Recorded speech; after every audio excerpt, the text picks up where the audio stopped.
Hi everyone, welcome back to the Pot Smoker's Bible. My name is Zion. I'm the author of the Pot Smoker's Bible, which contains the prophetic book of Zion, where I get my name and authority. It comes from the Ketuvim, or Old Testament of the Christian Bible. I use my uncle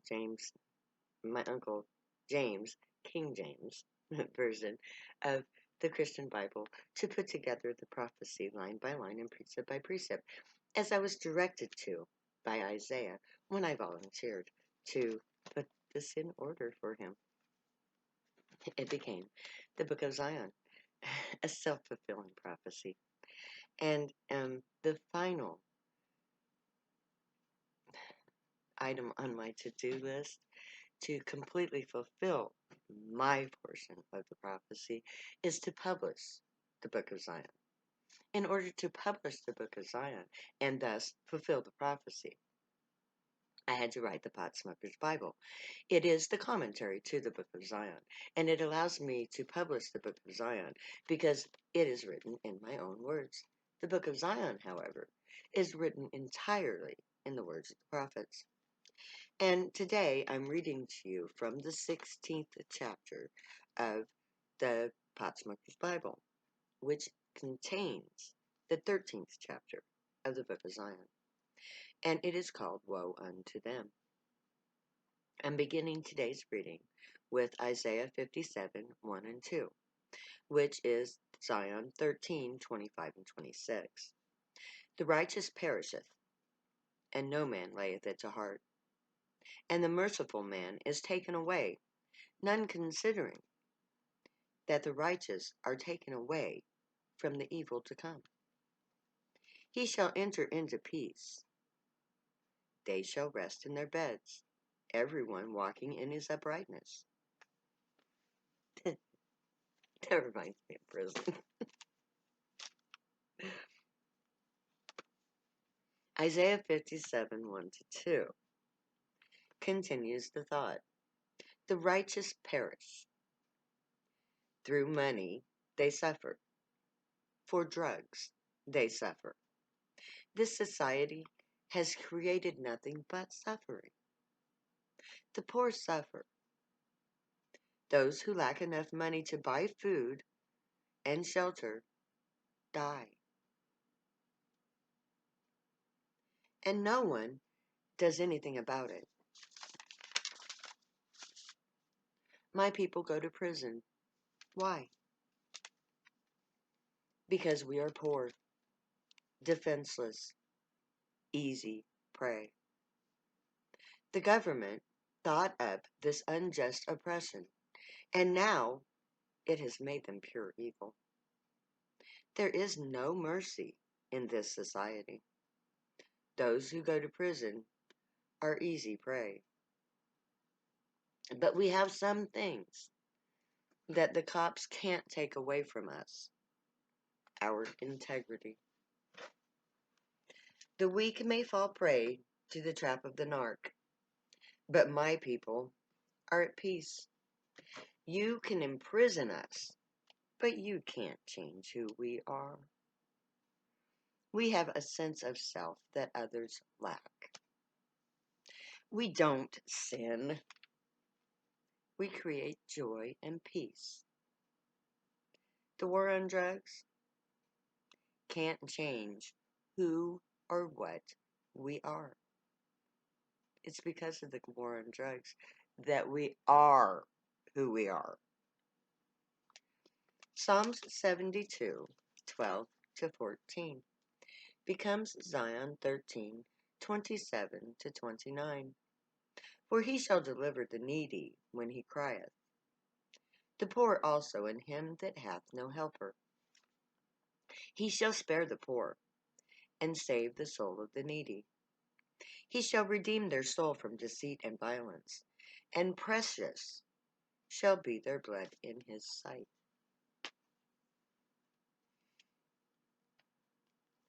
Psalms reminds us that our enemies are helpless in the face of the grave.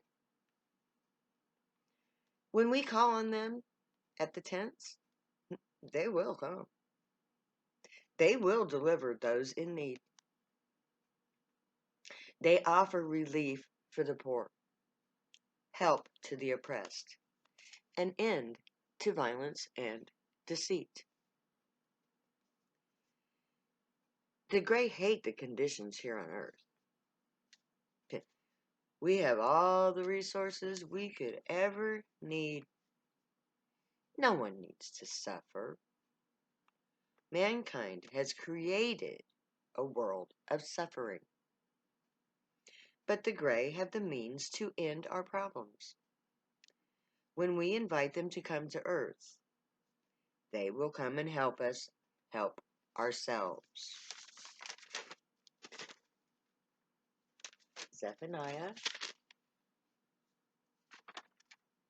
1 7 to 16 becomes Zion 13 30 to 39.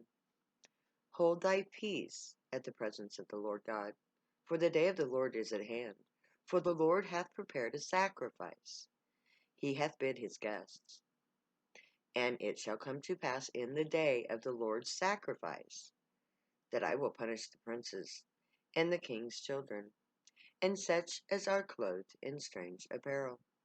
In the same day also will I punish all those that leap on the threshold, which fill their masters' houses with violence and deceit.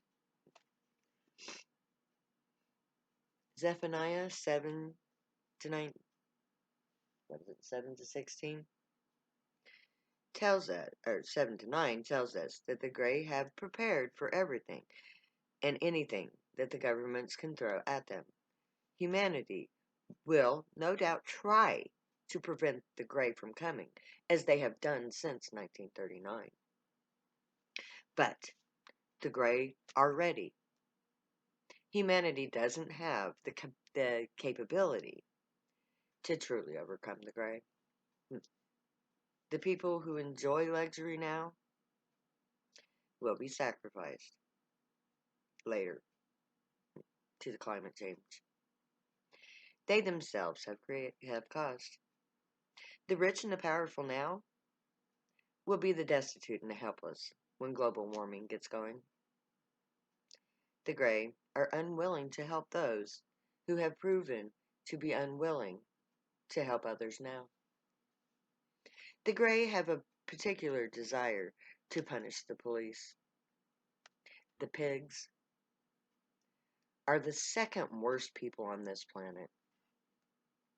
The rich are the first, of course. But the cops will suffer as they try in vain to deal with the problems they will face when my people no longer are their prey. Climate change and the loss of their power base will punish Johnny Law Dogs justly. You're seeing it now.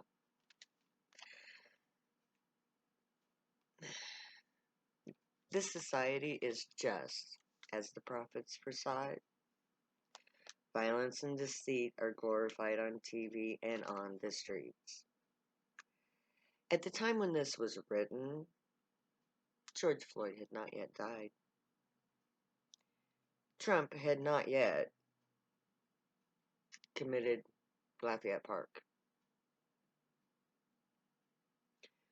So this violence and deceit that are glorified on TV and on the streets are even more real today than they were last year when I wrote this. Or, yes, I think it was last year when I wrote this. The governments rape the poor and the defenseless with men in badges, with nightsticks and guns. There is no justice on planet Earth, just as the prophets warned us it would be, and so much more so than even I realized when I wrote this book. Zephaniah 1 13 to 16. The great day of I have to change that. That's wrong. I think Zechariah 1:13-16, perhaps. Zion 13:40 to 43. The great day of the Lord is near. It is near and hasteneth greatly.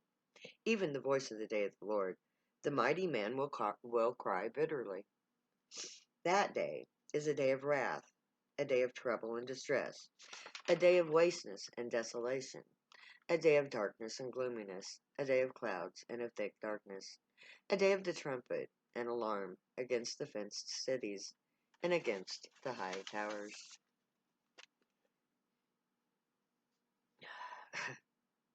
Zechariah 1:13-16 goes on to say that the day of the great arrive will be a day of great fear and panic for everyone. But Zion, of course, the governments have taught the population to fear the UFOs. Hollywood has taught us to panic when the ships come. So when the great come, in force, to the call of Zion, the rest of the human population will be afraid, even if they only send one ship. But I'm hoping they'll send more. When the great come, the mighty warriors will cry bitterly. It will be a dark day. But all of our days are dark now, aren't they? We are in darkness. We feel the fury of the wrath at the hands of the law, to the point of being up in arms about it. The waste of our society is abhorrent. This is a desolate time for all but a few. Pollution darkens our skies. Soon, the mighty will fall to the Zionites, and they will cry bitterly. A day of the trumpet reminds me of the sirens that I hear when the cops chase after the innocent or give aid when shit happens. The sirens are the alarms that warn us of danger in our fenced cities and against the high towers. The fenced cities, of course, would represent the walled in rich neighborhoods, the fenced cities, and the high towers where all the wealthy live. This, but this also reminds me of prison. The Grey have promised me that they will release my prisoners. This foretells that event also. When the Grey come, all hell is going to break loose. But I'm going to insert here, in light of next week's election, this very well could foretell the uprising of QAnon. Because Trump has in mind to do some very nasty, bloody things. And that would go right along with all hell breaking loose in prelude to the coming of the Grey.